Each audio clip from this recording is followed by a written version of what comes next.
세상에 떠도는 기묘한 괴담들. 첫 번째 이야기. 수십 년 동안 학교 방송실에서의 소름 끼치는 실화괴담. 어느 학교건 무서운 이야기가 하나둘 전해 내려오는 법이다. 하지만 내가 졸업한 초등학교는 어째서인지 유독 무서운 이야기들이 방송실과 관련된 것이었다. 셀 수 없이 많은 소문들 중에서는 실제로 있었던 사건이 섞여 있기도 하다. 같은 반 친구가 실제로 방송실에서 이상한 일을 겪은 것을 계기로 나는 그곳에 흥미를 가지게 되었다. 그리고 동네 사람들을 대상으로 혹시 말을 꺼낼 기회가 되면 학교 방송실에 관한 이야기를 수집하기 시작했다. 그중 몇 줄 골라 모자란 글솜씨로 남아 정리를 해보았다. 내가 전해 들은 소문을 먼저 소개하고 그 소문의 진상을 덧붙이는 식으로 기술하려 한다.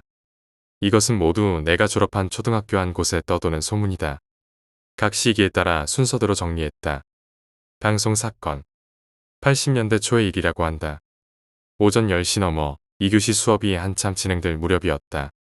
갑자기 스피커에서 소리가 나더니 교내 방송이 나오기 시작했다. 성인 여자의 목소리였다. 억양이 느껴지지 않는 마치 로봇 같은 목소리다. 갑작스러운 사태에 저학년 중에서는 울기 시작한 아이들도 나와 선생님들은 아이들을 달래기 바빴다. 이윽고 3학년 담임을 맡고 있던 A 선생님이 가장 먼저 방송실로 달려갔다. 곧이어 다른 선생님과 직원들도 따라갔지만 방송실에는 아무도 없었다. 당시 학교에 있던 여자 선생님들은 모두 수업 중이었다. 학교에서는 외부인이 침입한 것으로 잠정 결론을 내리고 방범을 강화하는 선에서 사건을 정리했다. 그런데 가장 먼저 달려갔던 A 선생님은 그날 이후 몸 상태가 좋지 않다며 학교를 쉬기 시작했다고 한다. 다른 선생님들이 대신 수업을 진행하며 A 선생님이 돌아오기만을 기다렸지만 결국 A 선생님은 3주 후 퇴직했다고 한다. 그 반 아이들이 편지를 쓰거나 연락을 하려 했지만 그나마도 닿지 않았다. 거기에 더해 A 선생님이 정신병으로 병원에 입원했다는 소문마저 퍼져나갔다. 방송되었던 수수께끼의 메시지는 지직거려 잘 들리지 않아 학생들 사이에서도 이런저런 해석이 분분했다. 하지만 그 와중에도 가장 많은 의견은 보지 말아주세요. 이상해집니다 라고 했다. 유리창 파괴 사건. 이건 내가 실제 재학 중이던 때 일어났던 사건이다. B군은 같은 반 친구였고 이 사건을 계기로 내가 방송실에 관심을 가지게 되었다. 당시 초등학교 5학년이던 방송부 B군이 방과 후에 1층 방송실 창문에 몸을 내던졌다. 산산조각난 창문과 함께 B군은 그대로 교정에 나뒹굴었다. 창문 유리 조각 때문에 B군은 심각한 상처를 입었고 한동안 입원해야만 했다. 입원해 있던 B군에게 나를 포함해 같은 반 친구 몇 명이 병문안을 가서 이야기를 들은 적이 있다. B군의 말에 따르면 방과 후에 방송실에서 부활동을 하고 있자니 갑자기 방송실에 웬 여자가 나타났다고 했다. 머리카락은 긴데 등을 돌리고 방구석에 서서 움직이지 않더란다. B군은 깜짝 놀라 도망치려고 방송실 문 쪽으로 시선을 돌렸다. 그런데 그 여자가 이번에는 문 앞에 서서 마치 문을 막는 것처럼 등을 돌린 채 서 있었다고 한다. 그 등을 보고 있자니 어쩐지 저 여자가 자신을 노리고 움직이는 것이라는 생각이 들었다고 한다. 위기감을 느낀 B군은 그만 문 반대편에 있는 창문으로 뛰어갔다. 슬쩍 보인 창문에는 여자의 얼굴 윤곽이 비치고 있었다. 즉, 아까와는 달리 이제 여자가 몸을 돌려 자신을 보고 있었다는 것이다. B군은 공포 때문에 제정신이 아니었다고 한다. 창문을 여는 시간마저 아깝다는 생각에 그대로 창문에 몸을 던져 방송실에서 빠져나왔다는 것이었다. 우리는 숨죽인 채 B군의 이야기를 듣고는 물었다. 어떤 얼굴이었어? 유리창에 비친 걸 슬쩍 본 것뿐이라 그건 잘 모르겠어. 옷은 낡고 오래된 천을 몇 겹씩 겹쳐 입은 것 같더라. 우리는 이 이야기를 학급신문에 실으려 했지만 선생님한테 혼만 났다. 이후 B군은 폐소공포증을 앓다가 퇴원한 후 그대로 다른 학교로 전학을 가버렸다. 자살 사건. 90년대 중반, 당시 교감이던 C 선생님이 밤에 학교에 잠입했다. 그리고는 방송실 바로 맞은편에 있는 계단에서 테이프를 계단 난간에 묶고 목을 매달아 자살했다. 다음날 아침 학교에서 일하던 경비원이 발견해 큰 소동이 났던 사건이다. 사라진 관상어 사건. 이 사건은 최근에 일어난 일이다. 2달에 걸쳐 학교 수조에서 관상어가 한 마리씩 사라져가기 시작했다. 그리고 얼마 후 방송실 자료보관소 서랍에서 말라붙은 대량의 관상어 사체가 발견되었다. 지금 그 학교에 다니고 있는 우리 조카에게 들은 이야기로 수조 안의 관상어가 하루하루 줄어들더니 거의 없는 수준까지 이르렀다고 한다. 일이 이렇게 되니 선생님들 사이에서도 화제가 되어 조사에 들어갔다고 한다. 그러다 보니 한 학생에게 포커스가 맞춰져 갔고 그 아이를 데려다 물어봤다고 한다. 그 아이는 순순히 자신이 한 일이라고 자백했다. 기묘하게도 발견된 물고기 사체에는 그 아이가 빼낸 것인지 아니면 썩어버린 건지 전부 눈이 없었다고 한다. 범인이 학생이었던 탓에 따돌림을 우려해 사건은 비밀에 붙여졌지만 그 무렵 난데없이 전학을 간 아이가 있었기에 학생들은 다들 그 녀석이 한 짓이라며 수군댔다고 한다. 더욱 기묘한 것은 왜 이런 짓을 했냐는 질문에 그가 한 대답이었다. 반쯤 정신이 나가서는 그 얼굴을 봐도 이렇게 하면 살아날 수 있으니까 라고 대답했다는 것이다. 이것 말고도 여러 소문이 떠돌고 있지만 대개 공통적으로 방송실에 여자가 나오고 그 얼굴을 보면 안 된다는 것은 확실한 것 같다. 우선 그것에 의해 희생됐을 가능성이 있는 사람에 관한 이야기와 살아난 사람의 이야기를 적어보고 싶었다. 앞으로도 주변에서 이상한 사람 취급받지 않는 선에서 이에 관한 이야기를 모아보려고 한다. 비군에게 들었던 이야기는 초등학교 시절 내게 트라우마였고 소문에 상당한 일관성이 보여 그 여자가 실존하는 건 아닌가 두려워질 때도 있다. 하지만 어째서인지 비군에게 처음 이야기를 전해 들었을 무렵부터 그 방송실에 얽힌 사연에 계속 관심이 간다. 최근 들은 소문으로는 70년대 어느 해 졸업 앨범에 그 여자가 찍힌 사진이 있다고 하기에 근시일 내에 직접 찾아나서 볼 생각이다. 두 번째 이야기, 수호령.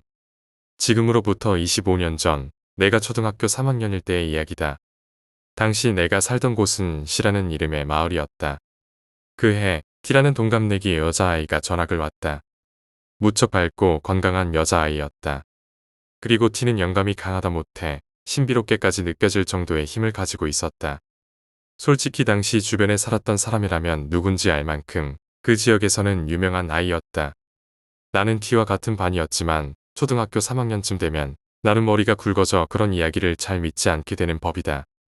나뿐 아니라 같은 반 남자아이들이 다 거짓말 취급하자 T는 그럼 보여줄게라면서 아이들을 데리고 갔다. 나는 왠지 무서워서 따라가지 않았지만 다음날 우리 반은 대소동이었다. 전날 T는 집에 가서 폴라로이드 카메라를 가져온 후 3장의 사진을 찍어 아이들에게 보여줬다고 한다. 그리고 3장 모두 누가 봐도 알 정도로 확실하게 귀신이 찍혀 있었던 것이다. 지금도 선명히 그 사진들이 떠오른다. 한 장에는 나무 옆에 서서 고개를 푹 숙인 중년 남자가, 다른 한 장에는 얼굴이 흐물흐물해진 갑옷 차림의 사람이, 그리고 마지막 장에는 뭔가 소리치고 있는 듯한 얼굴이 사진을 가득 메우고 있었다. 아무리 의심하려 한다 해도 이렇게까지 확실한 물증을 보고도 의심할 사람은 없었다. 이 사건으로 T는 남자아이들 사이에서는 인기인이 되었지만 여자아이들 사이에서는 꺼림칙한 존재가 되어버렸다. 물론 남자아이들 중에서도 무섭다고 가까이 가지 않으려 하는 녀석들도 꽤 있었지만 하지만 T는 그런 건 전혀 신경 쓰지 않는 듯 정말로 건강하고 잘 웃는 밝은 아이였다.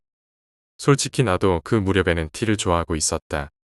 T는 마을 변두리의 단독주택에 살고 있었다. 그런데 괴상하게도 그 집 반경 100m에는 다른 집은 한 채도 없었다. 어느 날 T와 친하던 남자아이 한 명이 왜 그런 곳에 사는 거야? 라고 물었다. T는 엄마가 여기 안 살면 나쁜 일이 일어난다고 그랬어 라고 대답했다. 아무래도 T네 엄마도 대단한 힘을 가지고 있는 것 같았다. 그 무렵 우리 집은 월세집이었다. 하지만 부모님이 열심히 돈을 모은 덕에 집을 지을 계획이 잡혀 땅을 찾고 있을 때였다. 나는 초등학생답게 그저 T네 집 근처에 살고 싶다는 생각에 엄마에게 마을 변두리에 공터가 있어 라고 슬쩍 말해 T네 집 근처에 집을 짓게 할 생각이었다. 그래서 어머니가 그 땅에 관해 알아보게 되었지만 이상하게도 T네 집 근처는 죄다 현에서 땅을 사들였다는 것이었다. 그리고 현에 문의해봐도 그 땅은 팔 생각이 없다며 거절당했다고 한다. 현에서 보유한 땅에 T네 집 한 채만이 자리 잡고 있는 것이다. 그 무렵에는 안 된다는 말에 그저 낙심하고 말 뿐이었지만 지금 와서 생각해보면 무척 기묘한 일이다. 이 일을 다음날 T에게 얘기했더니 T는 웃으며 그거야 그렇겠지. 그러면 안 돼. 그런 곳에 살겠다는 생각 같은 거 하면 라고 말했다. 아무래도 뭔가 있다는 생각은 했지만 설마 그게 나중에 그렇게 큰 사건으로 번지게 되리라고는 상상도 못하고 있었다. 내가 말을 꺼낸 걸 계기로 티를 좋아하던 남자아이들이 다들 몰려 티네 집에 놀러가고 싶다는 이야기를 꺼냈던 것이다. 그러자 티는 평상시와는 다른 냉정한 얼굴로 위험하니까 절대 안 된다며 거절했다. 하지만 나를 포함해 어떻게든 티네 집에 가보고 싶다는 남자아이들이 있었기에 우리는 마음대로 티네 집에 찾아가기로 하고 방과 후에 다 같이 티네 집으로 향했다. 가장 먼저 우리를 놀라게 한 것은 티네 집을 중심으로 크게 철조망이 둘러쳐 티네 집으로 통하는 길 외에는 모든 길이 막혀 있다는 것이었다. 몰래 티네 집에 가는 게 목적이었기에 우리는 길로 가지 않고 철조망을 넘어 타고 티네 집 뒤편으로 돌아가기로 했다. 땅바닥은 흙의 자갈들이 잔뜩 섞인 것 같아 풀 한 폭이 나지 않았던 것이 아직도 기억난다. 대략 철조망과 티네 집 중간 정도까지 갔을 때 같이 왔던 남자아이 중 한 명이 비명을 지르며 달리기 시작했다. 그리고 거기 끌려가듯 나를 포함해 다른 아이들도 겁에 질려 도망쳤다. 다들 혼신의 힘을 다해 상처투성이가 되면서도 철조망을 넘어 학교까지 도망쳤다. 겨우 숨을 고른 후 가장 먼저 도망쳤던 녀석에게 이유를 물었다. 그 녀석의 말에 따르면 새까만 안개 같은 것이 우리를 둘러싸고 있었다는 것이었다. 그 안개 같은 걸 본 건 그 녀석 한 명뿐이었지만 그 놈은 우리 중 가장 공부도 잘하고 이유 없이 거짓말을 할 녀석도 아니었다.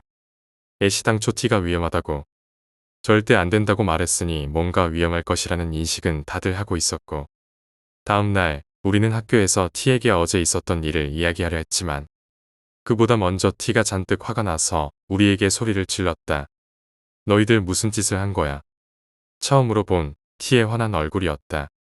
그 후 티의 말에 의해 우리는 수업을 받지 않고 티네 집을 향해 끌려갔다. 철조망에서 대략 200m 정도 떨어진 곳에 멈춘 후 티는 우리에게 여기서 기다리라고 말한 뒤 집으로 향했다. 1시간 반 정도 기다렸을까? 여자 한 명이 우리 앞에 다가왔다. 티네 엄마였다. 우리를 보자마자 정말 미안해, 괜찮을 거야 라며 왠지 불안해지는 말을 했다. 우리는 티의 엄마와 함께 티네 집으로 향했다. 집 벽에는 부적 같은 타원형 종이가 잔뜩 붙어 있었다. 집 안으로 들어가자 흰 옷을 입은 티가 정절을 하고 앉아 있었다. 티네 엄마는 집에 도착하자마자 온 힘을 다해 티의 뺨을 때렸다. 그리고는 너 무슨 짓을 저지른 건지 알고 있니? 하고 잔뜩 화가 나서 소리쳤다. 티는 코피를 흘리면서도 엄마에게 잘못했어요라고 울면서 사과했다. 내가 아니라 이 아이들한테 사과해 라고 티의 엄마가 말하고 티는 우리들에게 몇 번이고 미안해라고 사과했다. 우리는 어린 나이인데다 알 수 없는 상황 속에 깜짝 놀라 있었다. 잘못은 우리가 했는데 정말 좋아하는 티가 우리 대신 혼이 나고 코피까지 흘리면서 사과를 하다니. 우리는 그만 참지 못하고 다들 큰 소리를 내며 엉엉 울고 말았다. 티네 엄마는 어딘가로 전화를 하고 있었다. 우리에게는 소리가 들리지 않았기에 무슨 이야기를 하는지는 알 수 없었다. 곧이어 그 자리에 모인 아이들의 집이랑 학교에 전화를 했다. 전원의 어머니와 형제가 있는 집은 형제자매까지 모두 1시간 정도 걸려 모든 이들이 모였다. 나중에 알았지만 현청에까지 연락이 닿았었다고 한다. 그 후 1시간 정도가 더 지난 후 티와 같은 옷을 입은 20세 남짓 되어 보이는 여자가 도착했다. 그 여자는 우리를 보자마자 꽤 많이 빼앗겨 버렸네요. 서두릅시다. 라고 말했다. 이미 뭐가 뭔지 알 수 없는 상황에 우리는 그저 엉엉 울고 있을 뿐이었다. 우리 엄마도 울고 있었기에 그 상황이 더욱더 무서웠다. 아마 불제였으리라 싶지만 TV로 봐왔던 것과는 전혀 달랐다. 여자는 말 한마디 없이 정주한 채 눈을 감고 움직이지 않았다. 그 사이 나는 점점 의식이 몽롱해지더니 귀 안쪽이랄까 머릿속에서 신음소리 같은 소리가 들리기 시작했다. 이윽고 그 신음소리는 점점 커지더니 나중에는 들리지 않게 되었다. 시간으로는 10분 정도였을까. 티네 엄마는 우선 이걸로 괜찮겠지만 어머님들은 남아주세요. 라고 말했다. 우리는 학교로 돌아가 오후 수업을 듣게 되었고 티 역시 같이 학교로 왔다. 선생님에게도 연락이 갔었던지 큰일이었겠구나라며 위로를 받았던 것이 기억난다. 그 다음 날부터 티는 마치 사람이 바뀐 것처럼 말을 잃고 어두워졌다. 우리가 아무리 말을 건네도 그저 무시할 뿐이고 웃는 얼굴도 보이지 않았다. 그리고 3개월 후 우리는 선생님에게 티가 전학 갔다는 소식을 듣게 되었다. 우리는 우리 잘못으로 티가 떠나가 버렸다는 생각에 후회로 점철된 나날을 보낼 따름이었다. 그런데 바로 어제 25년 만에 T를 만나게 되었다. 우리 어머니에 의해 이전에 T가 살던 집을 찾아가게 되었던 것이다. 어머니의 말에 따르면 우리를 보내고 어머니들만 남았을 때 T네 어머니가 25년 후 다시금 찾아와야 한다는 말을 전했었다는 것이었다. 그리고 거기서 모든 수수께끼가 풀려나갔다. 일의 시작은 작년 가을 무렵이었다. 갑자기 어머니에게서 전화가 와서는 4월 4일에 꼭 집으로 오라는 것이었다. 거기에 더불어 자세한 설명도 없이 4월 5일까지는 있어야 하니 휴가를 쓰라는 말까지 덧붙였다. 그리고 4월 4일 일을 마친 후 나는 2시간 반이 걸려 집으로 돌아갔다. 어머니는 상다리가 부러지도록 저녁밥을 차려주셨지만 왜 돌아오라고 했는지는 말해주지 않으셨다. 4월 5일 아침 4시 반에 어머니가 나를 깨웠다. 나가야 하니 어서 준비하라는 것이었다. 사실 전날 집에 돌아오던 도중 역에서 어릴 적 친구를 만났기에 어느 정도 예상은 하고 있었지만 그것이 확신으로 바뀌는 순간이었다. 어머니가 나를 데리고 간 곳은 역시나 T네 집이었다. 하지만 근처에 이르러 나는 깜짝 놀라고 말았다. 철조망이 쳐져 있던 곳에는 3m는 좋게 되어 보이는 콘크리트 담이 세워져 있고 그 위에는 가시철 조망이 쳐져 있었다. 마치 감옥 외벽 같은 모습이었다. 사실인지 아닌지는 알 수 없지만 철조망을 만지면 감전된다는 간판까지 세워져 있었다. 초등학교 3학년 때 그 사건 이후 이 근처로 오는 건 금지되어 있었기에 나 역시 그때 이후로 처음 와보는 것이었다. 길을 따라 걸어가자 철로 만든 문이 나오고 입구에 정장 차림의 남자가 서 있었다.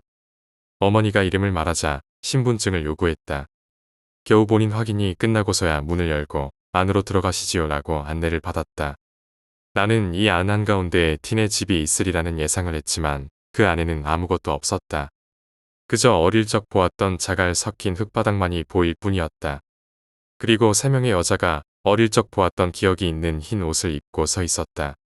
A군이야? 누군가 내 이름을 불렀다.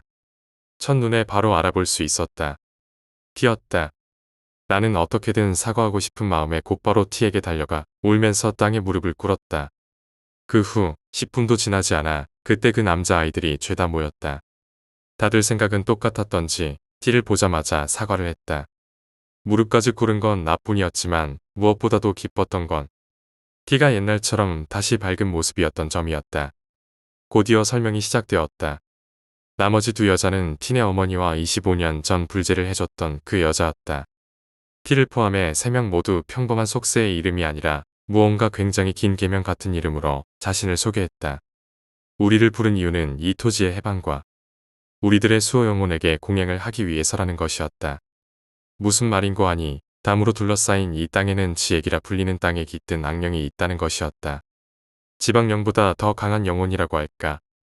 그 땅에 발을 들인 이에게 온갖 불행과 저주를 퍼부어 급사하거나 실종되게 만드는 흉악한 영혼이라는 것이다.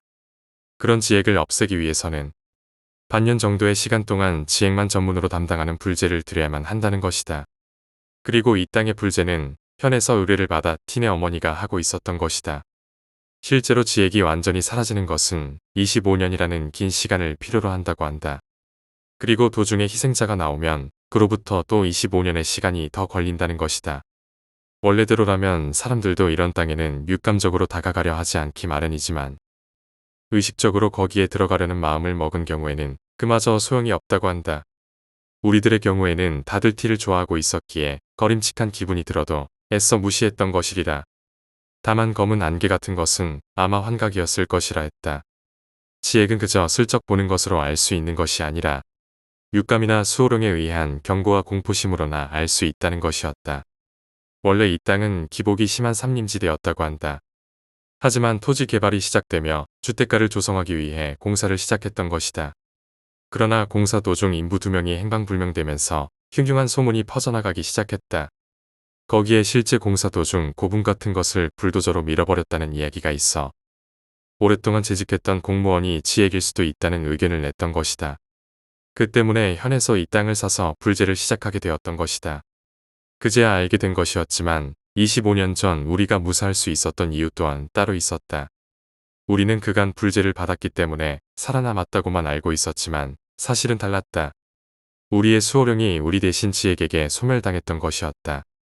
25년 전의 불제는 원래대로라면 지액에 의해 해코지당했어야 할 우리 대신 수호령을 바치기 위한 의식이었던 것이다. 모든 설명이 끝난 후 토지를 지에게서 해방시키는 의식이 거행되었다. 흰 옷을 입은 세 사람이 바닥에 앉아 다리를 펼치고 묵념한다. 뭐라 표현하기는 힘들지만 공기가 변한다고 할까, 지액이 소멸되는 것이 우리에게도 느껴졌다. 곧이어 수호령에 대한 공양이 이어졌다. 이번에는 우리도 정절을 한 채 묵념을 했다. 공양이 끝나면 자연스레 새로운 수호령이 우리를 지켜준다는 것이었다. 새삼 25년간 수호령도 없이 잘도 살아왔다는 생각이 들었지만 그제야 조금 마음이 놓이는 느낌이었다.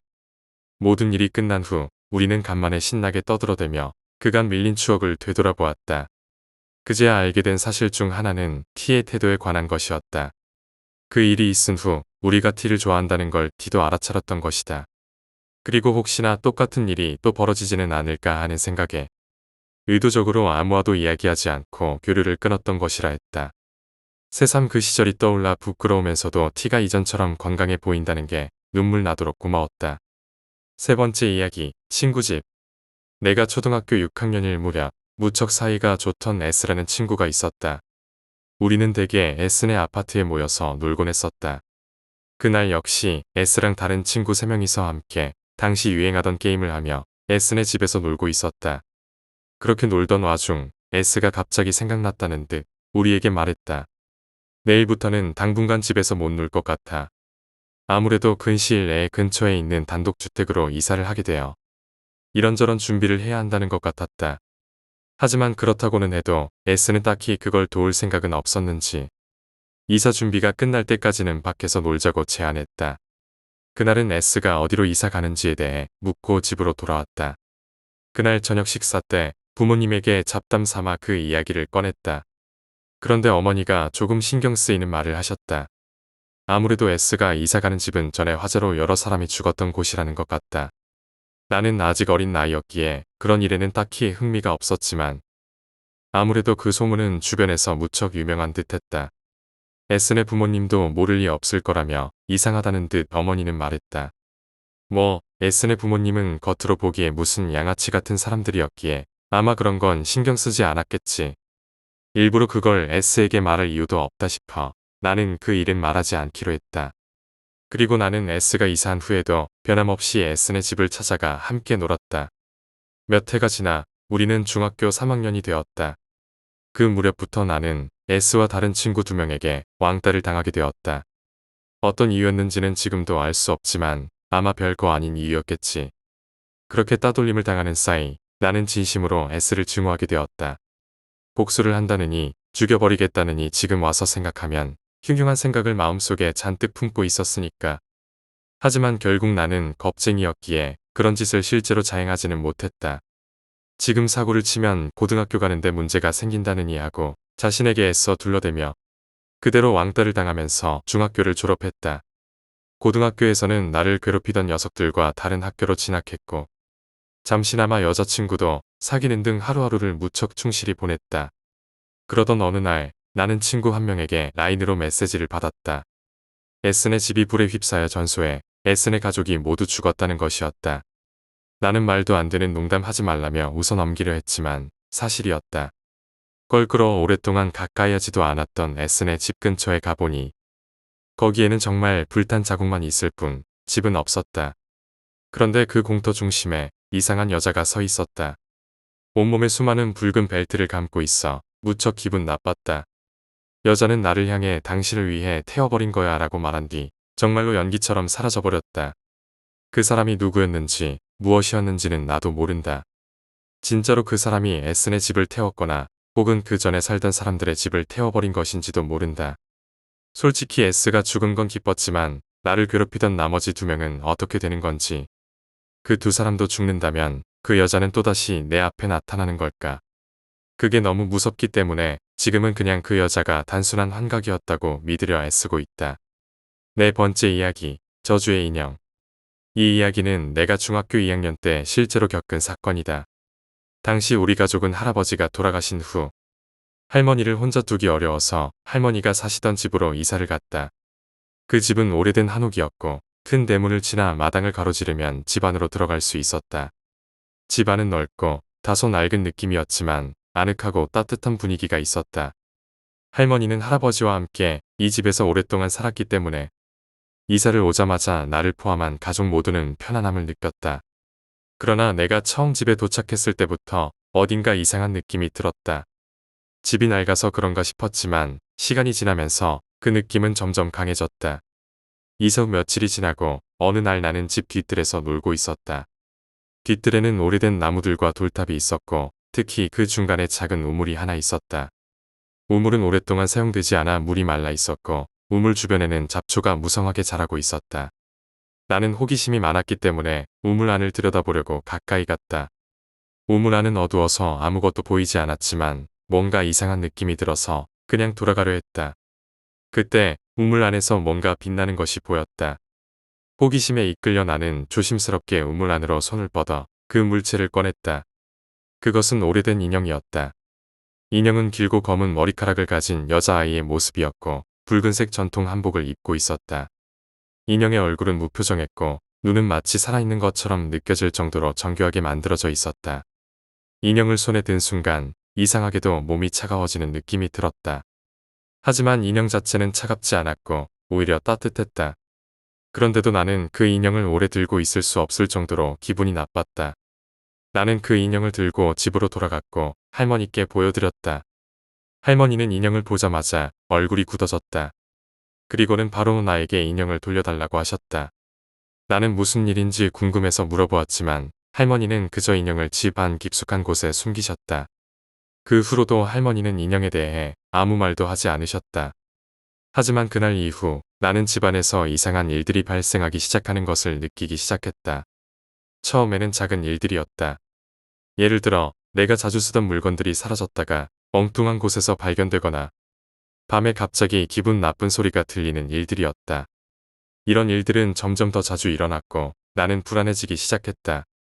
그러던 어느 날 나는 밤에 잠을 자다가 이상한 꿈을 꾸었다.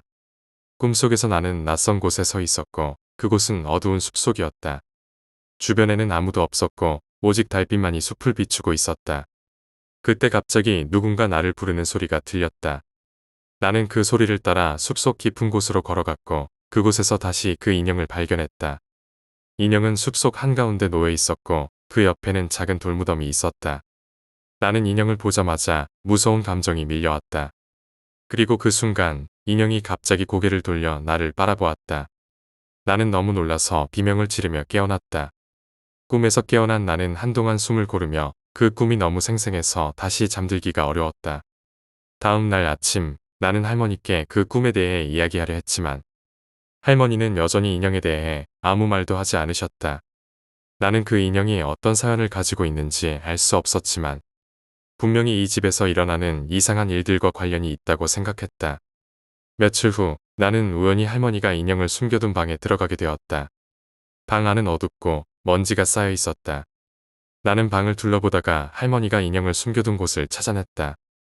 인형은 할머니가 감추어둔 곳에서 여전히 그 무표정한 얼굴로 나를 바라보고 있었다. 나는 인형을 다시 보자마자 몸이 얼어붙는 듯한 공포를 느꼈다. 그리고 그 순간 인형이 갑자기 말없이 움직이는 것을 보았다. 그 인형은 마치 살아있는 것처럼 천천히 고개를 돌리며 나를 바라보았다. 나는 너무 놀라서 그 자리에서 도망쳤다. 그 이후로 나는 그 방에 들어가지 않았다. 하지만 이상한 일들은 점점 더 심해졌다. 밤이 되면 마치 누군가가 집안을 돌아다니는 것 같은 발소리가 들리고 가끔은 집안에 있는 것들이 이유 없이 부서지거나 떨어지기도 했다. 우리 가족은 모두 이 이상한 일들에 대해 두려움을 느꼈지만 아무도 그것에 대해 이야기하지 않았다. 마치 모두가 이 집에서 일어나는 일들을 애써 무시하려는 듯했다.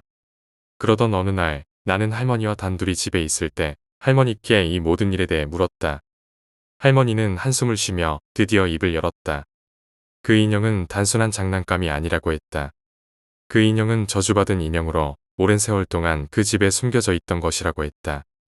할머니는 오래전 그 인형에 대한 이야기를 들어 알고 있었지만 그 인형을 직접 본 것은 처음이라고 했다. 할머니의 말에 따르면 그 인형은 원래 한 소녀의 소유였다고 했다. 그 소녀는 불행하게도 어렸을 때 이 집에서 죽었고 그녀의 영혼은 인형에 깃들게 되었다고 했다. 그 이후로 그 인형을 가진 사람들은 모두 불행한 일을 겪었다고 한다. 할머니는 인형을 다시 우물에 넣어두기로 결심했다고 했다. 인형이 발견되지 않도록 할머니는 우물에 돌을 덮고 흙을 쌓아 그곳을 봉인하기로 했다. 우리는 할머니의 계획대로 인형을 우물로 돌려보냈다. 인형을 우물 속으로 던지자 이상하게도 우물 안에서 이상한 소리가 들렸다. 마치 인형이 살아있는 것처럼 울부짖는 소리였다. 하지만 할머니는 그저 조용히 우물 위에 돌을 덮고 흙을 덮어 봉인했다. 그 후로 집안의 이상한 일들은 점차 사라졌다. 하지만 나는 여전히 그 인형에 대한 불안감을 떨쳐낼 수 없었다. 그 인형이 진짜로 사라졌는지 아니면 여전히 우리 집 어딘가에 존재하는지 알 수 없었다. 할머니는 인형에 대한 이야기를 절대 하지 않으셨고 나도 그 이야기를 꺼내지 않았다. 몇 년이 지나고 나는 고등학교에 입학했다. 이사를 간 후 나는 그 집과 인형에 대한 기억을 서서히 잊어가고 있었다. 하지만 가끔씩 나는 그 집에서 겪었던 일들을 떠올리며 소름이 돋곤 했다. 특히 밤에 혼자 있을 때 마치 누군가가 나를 지켜보고 있는 듯한 느낌이 들 때가 많았다. 나는 그런 느낌이 들 때마다 무언가 끔찍한 일이 일어날 것만 같아 두려웠다. 그런데 그 감정은 나 혼자만 느끼는 것이 아니었다. 가족들 중에도 그 집에 대해 이야기를 꺼내는 사람들이 있었다. 특히 엄마는 그 집에서 겪었던 이상한 경험들을 잊지 못하고 계셨다. 엄마는 가끔씩 그 집에서 밤에 들었던 발소리나 갑작스럽게 꺼지는 전등에 대한 이야기를 꺼내곤 했다. 물론 우리 모두가 할머니가 우물을 봉인한 후로는 큰 문제가 없었기 때문에 그저 과거의 일로 여겼지만 어딘가 모르게 불안한 마음은 지울 수 없었다.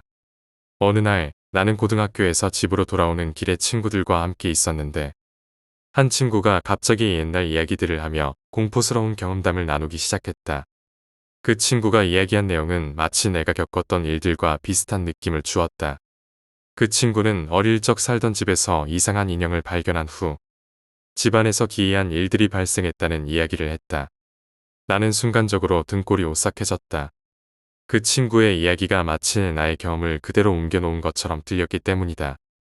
나는 그 친구에게 더 자세히 물어보았지만 그 친구는 그 인형을 결국 잃어버렸다고 했다. 그 순간 나는 어릴 적 그 인형이 다시 떠올랐고 불길한 예감이 엄습해왔다. 그날 밤 나는 오랜만에 그 인형에 대한 악몽을 꾸었다. 꿈속에서 나는 다시 그 우물 앞에 서 있었다. 우물은 여전히 봉인되어 있었지만 무언가가 우물 속에서 나를 부르는 듯한 소리가 들렸다. 나는 꿈속에서도 그것이 인형이라는 것을 직감적으로 알 수 있었다. 하지만 이번에는 우물에서 뭔가가 나오는 것처럼 느껴졌다. 꿈속에서 나는 발걸음을 옮기며 우물 가까이 다가갔다. 그때 갑자기 우물 속에서 손이 튀어나와 나를 잡아당기려는 것처럼 느껴졌다. 나는 그 손을 피하려고 안간힘을 쓰며 깨어났다. 하지만 꿈에서 깨어난 후에도 그 손의 차가운 감촉이 손목에 남아있는 듯한 느낌이 들었다. 나는 그날 밤잠을 이룰 수 없었다. 혹시나 그 인형이 다시 돌아오지는 않을까 하는 두려움이 나를 괴롭혔다. 며칠 후 나는 할머니의 건강이 나빠졌다는 소식을 들었다. 할머니는 갑작스러운 병세로 병원에 입원하게 되었고 가족 모두가 걱정 속에 할머니를 돌보게 되었다. 병원에 계시는 동안에도 할머니는 이상하게도 한 가지 이야기를 반복하셨다. 그 인형을 다시 찾지 못하게 해야 해. 할머니는 계속해서 같은 말을 되풀이하셨고 가족들 모두는 그것이 병세로 인한 헛소리라고 생각했다. 하지만 나는 할머니의 말을 듣고 다시 한번 그 인형에 대한 두려움이 커져갔다. 할머니는 결국 그해 겨울에 돌아가셨다. 할머니의 장례식이 끝난 후 우리는 할머니의 유품을 정리하기 위해 다시 그 집으로 돌아가게 되었다. 오랜만에 그 집에 들어서자마자 나는 묘한 긴장감이 감돌았다. 그 집에 들어가는 순간 마치 오랜 시간이 지나도 그 인형의 존재가 여전히 그곳에 있는 것처럼 느껴졌다.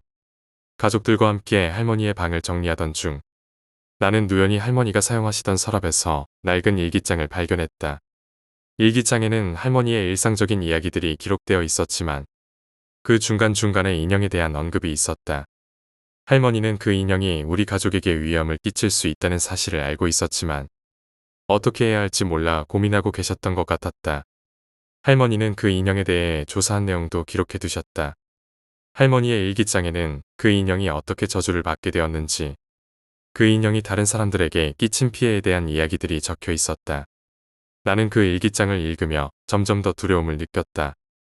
할머니는 인형을 봉인하는 방법에 대해서도 기록해 두셨지만 그 방법이 완벽하지 않다고 걱정하고 계셨다. 할머니의 일기장을 읽고 나서 나는 다시 한번 그 인형이 봉인된 우물에 가보아야겠다는 생각이 들었다.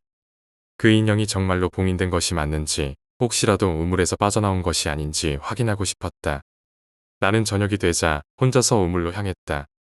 우물은 여전히 봉인되어 있었고 돌과 흙이 단단하게 덮여 있었다.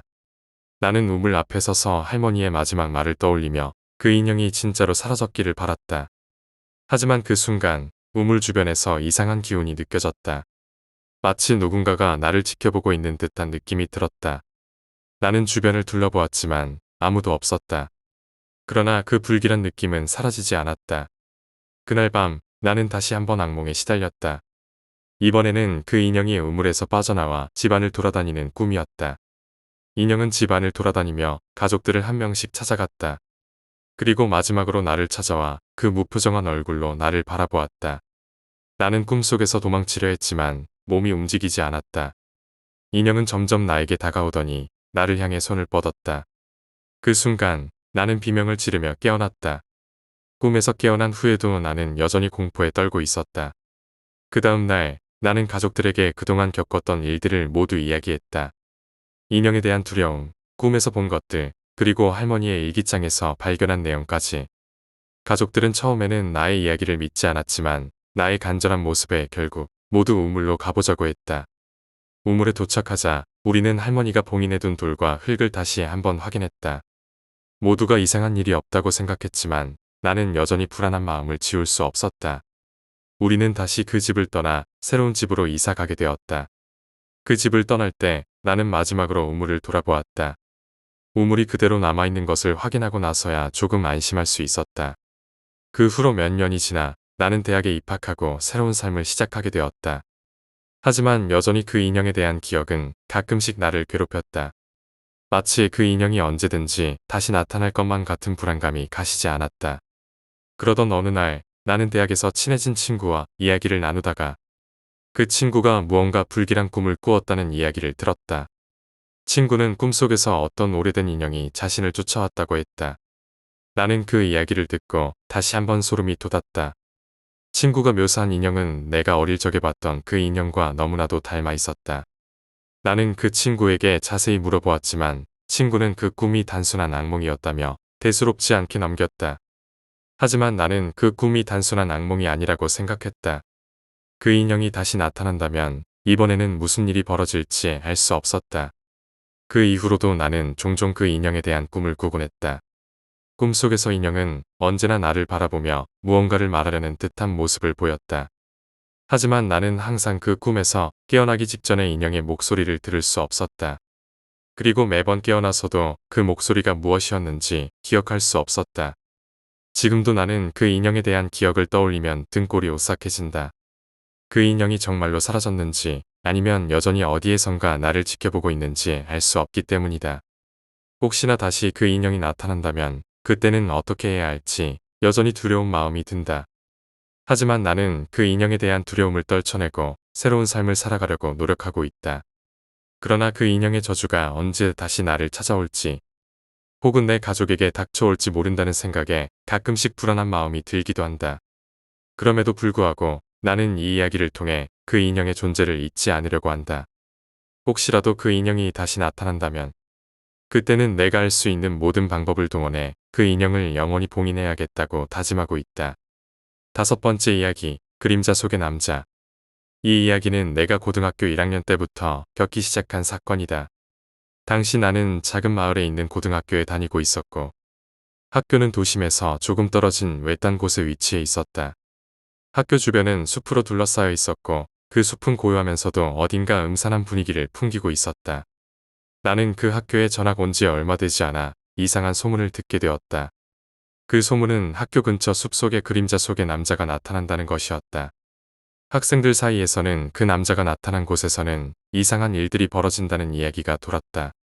처음에는 단순히 누군가가 만든 무서운 이야기라고 생각했지만 시간이 지날수록 그 이야기가 나의 현실 속에 스며들기 시작했다. 내가 처음으로 그 남자와 관련된 일을 겪은 것은 1학년 겨울방학 때였다. 학교에 있는 동아리 활동을 위해 나는 친구들과 함께 방과 후에도 학교에 남아 있었다. 그날은 유난히 날씨가 추웠고 해가 일찍 저물어 학교는 이미 어둠 속에 잠겨 있었다.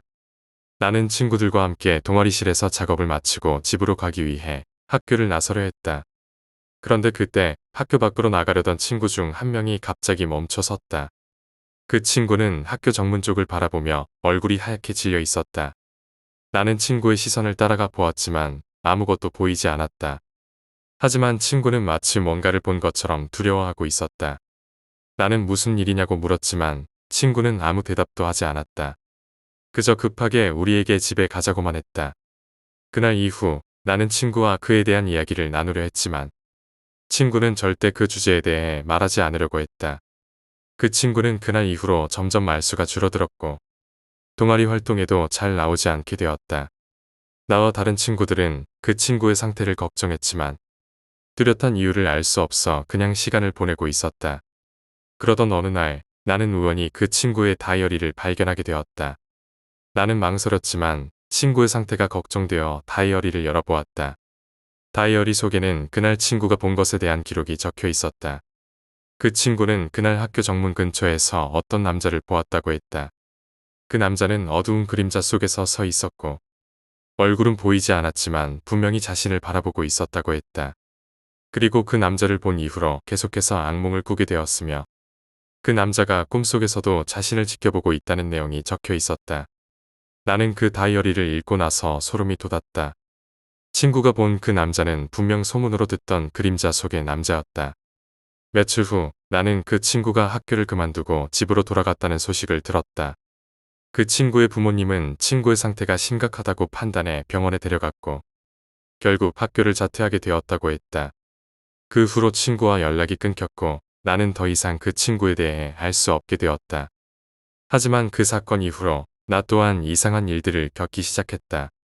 처음에는 그냥 기분 탓이라고 생각했지만 점점 더 명확해지는 이상한 현상들을 무시할 수 없게 되었다. 예를 들어 집에 혼자 있을 때 가끔 누군가 나를 지켜보고 있는 듯한 느낌을 받았다. 처음에는 집안에 누군가가 있는 줄 알고 집을 샅샅이 뒤져보았지만 아무도 없었다. 하지만 그 불길한 느낌은 사라지지 않았고 특히 밤이 되면 그 느낌이 더욱 강해졌다. 그리고 어느 날 밤 나는 꿈에서 그 그림자 속의 남자를 보게 되었다. 꿈속에서 나는 학교 정문 앞에 서 있었다. 주변은 어두웠고 달빛만이 희미하게 학교를 비추고 있었다. 그리고 그 순간 내가 앞을 바라보자 그 남자가 보였다. 그 남자는 그림자 속에서 천천히 걸어 나왔고 마치 나를 향해 다가오는 듯했다.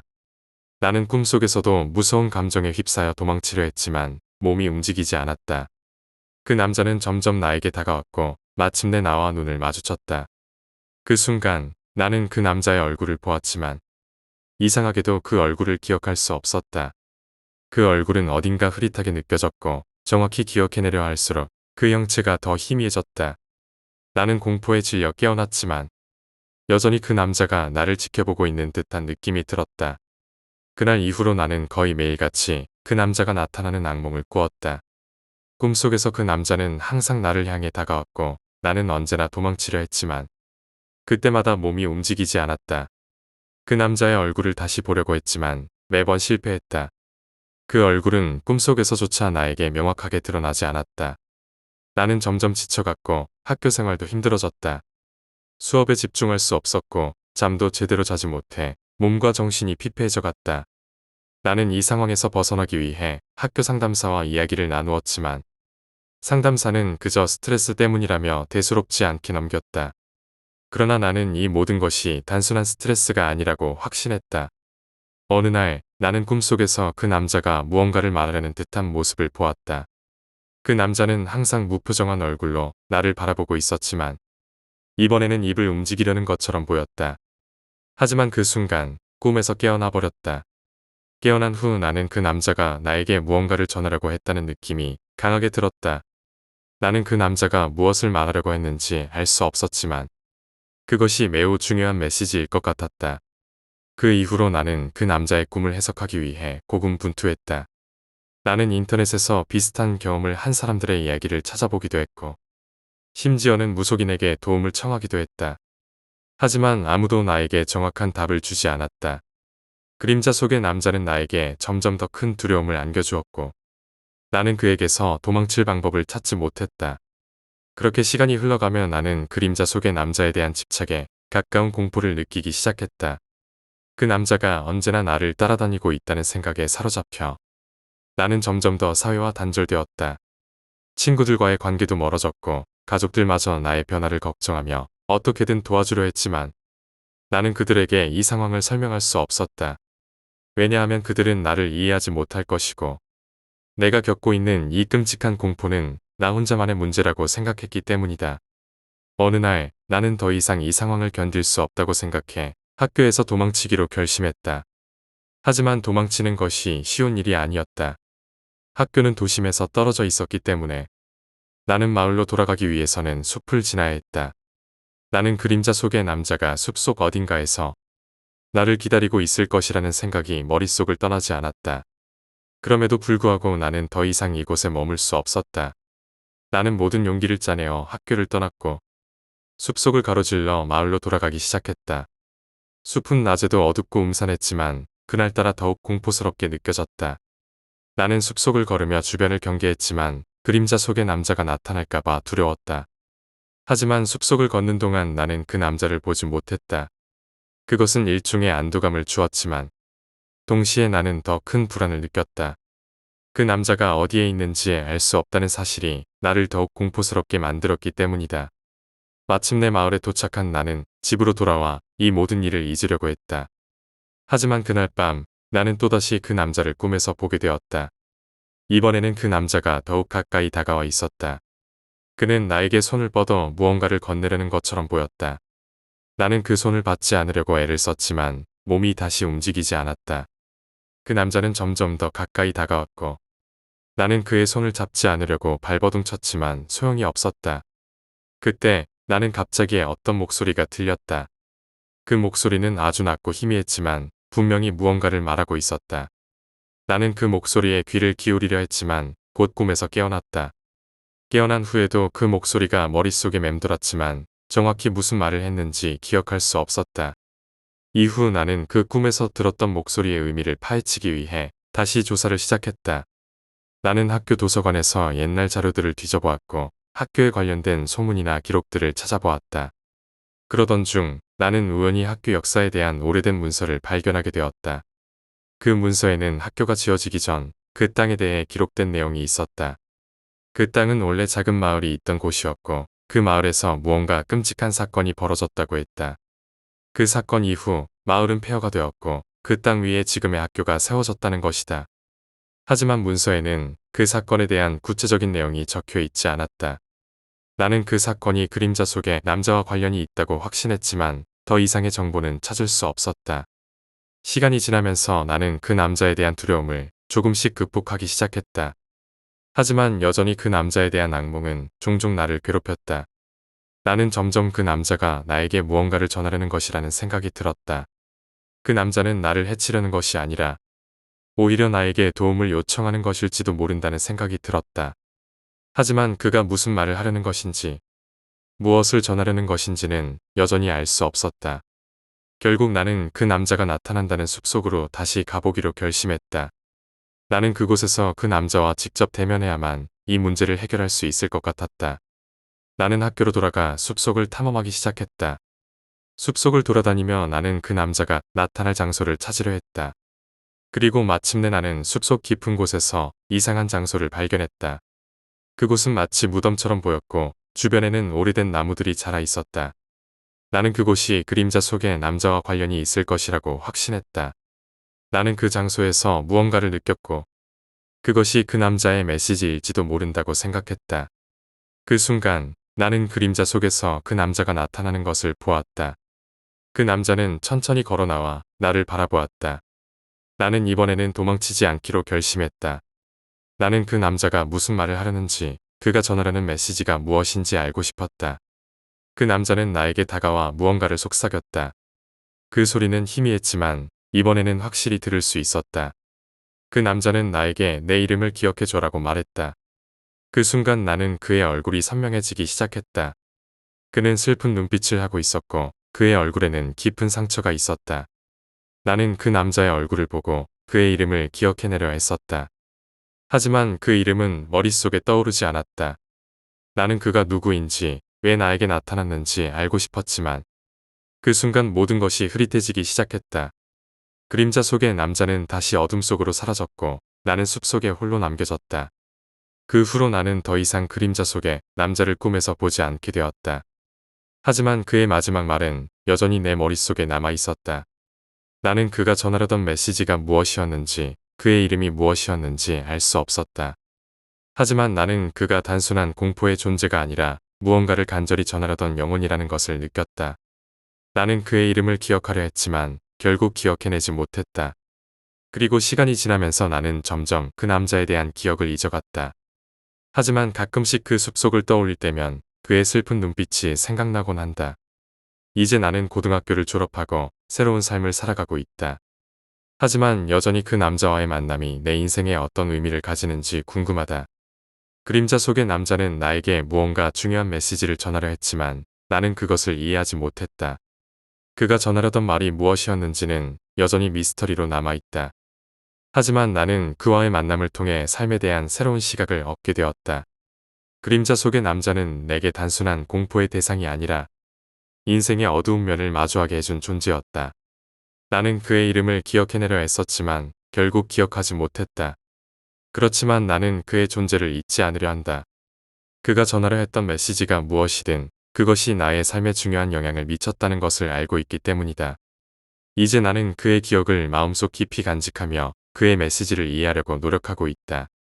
언젠가 그가 전하려 했던 진실을 알게 될 날이 올 것이라고 믿으며 나는 앞으로 나아가고 있다.